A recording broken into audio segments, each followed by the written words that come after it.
एग्रीस्टॉक पंजीकरण बेले कलम टू टेंशन यौथ परिवार रे बेसी विवाद 71 लाख चाषी हेब संशोधन।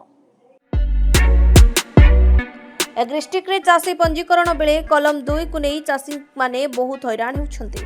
विशेषकर जमीपटा नहीं रही द्वंद्व दूर हो पारु चाषी माने असुविधा पड़ती। दीर्घ दिन हेब जेजेबापा नाम पट्टा रही चाष जमी एवं नाती नाम को न आसले भी से चाष करुछंती। पंजीकरण बेले असुविधा होछि।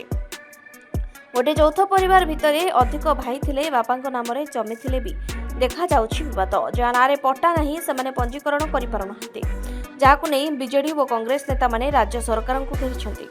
कांग्रेस विधायक दल नेता रामचंद्र काडाम कहिछंती चाषी जो भावना नहीं भोट देथिले सेमाने एबे शोषणर शिकार होउछंती। ई सरकार प्रचार सर्वस्व जेतेबेले ताकर विधायक माने मंत्री को भेटुछंती सेथुर आपण माने जानुथबे पंजीकरण रे केपरि अव्यवस्था होउछि बोली कांग्रेस श्री काडाम चुक्ति बाड़ीछंती। अपरपक्षे राजस्व मंत्री सुरेश पुजारी कहिछंती जे कलम टू करेक्शन प्रक्रिया नुआ सरकार आसीबा परे आरंभ होला। तथ्य अनुसार राज्य में 1,71 लाख जमी मालिक अच्छा। 1 कोटी अधिक जमी मालिक तथा चाषी संशोधन सरला हिंदू उत्तराधिकारी आईन रे उत्तराधिकारी अति सहज।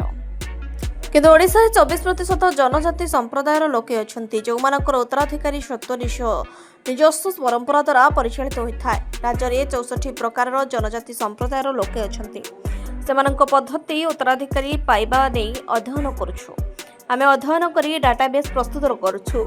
खूब शीघ्र मॉडेलाटी प्रस्तुत हेब। तहसीलदार को ए बाबद ट्रेनिंग दिजिबो। जो उत्तराधिकारी सत्व जटिल अच्छी सेमिति मामला पड़ रही जो किसी बद ना शीघ्र सारिबा पई राजस्व अधिकारी को तालीम दिजिबो। जो मानकर संशोधन होईना राजस्व विभाग को लिखित आवेदन करंतु।